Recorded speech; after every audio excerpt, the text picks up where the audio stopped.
Okay, I've come to San Antonio Zoo today to collect seeds from this tree that you see behind us. This tree is called Camptotheca acuminata. It's native to China. It's very rare in the United States. It's very hard to grow in Texas. It takes a full-time horticulture staff here to keep this tree alive here in central Texas. One of the big advantages of this tree, though, is that it makes an anti-cancer drug called Camptothecin. And my lab for the last 20 years has been working with this tree and the seedlings and the chemicals that come from it. And so I come over here every year to make a pilgrimage to visit my favorite tree here and collect seeds from it. Now, you're in College Station. You have to come all the way to San Antonio. Exactly how rare is it? Is this the only one in Texas, or? It may not be the only one in Texas. It's the only one that I have access to. There are one or two on private property that I know of in Houston, but those are hard to get access to.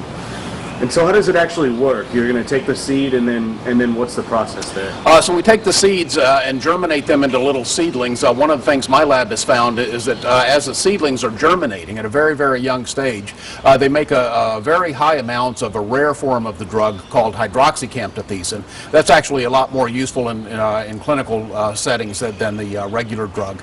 And so we're trying to figure out the biochemical pathways, some of the genes that control that, so we can manipulate it and make more of the specialized version of the drug.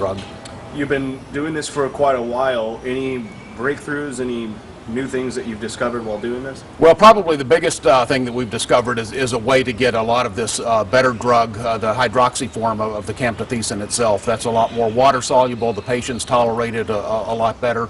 It's better for the pharmacist and for the physicians that are administering the drug to the patient. And I guess probably just my last question. You know, cancer, pretty broad term there. How exactly what kinds of cancer, how should people? So this particular drug is not a first-line treatment. It's not as effective as some of the things that are first tried on patients, but it's a second-line treatment, particularly for gynecological cancers, ones of ovaries, uterus, and things of that sort. So it's pretty effective as a second-line drug, but particularly in combination with other drugs.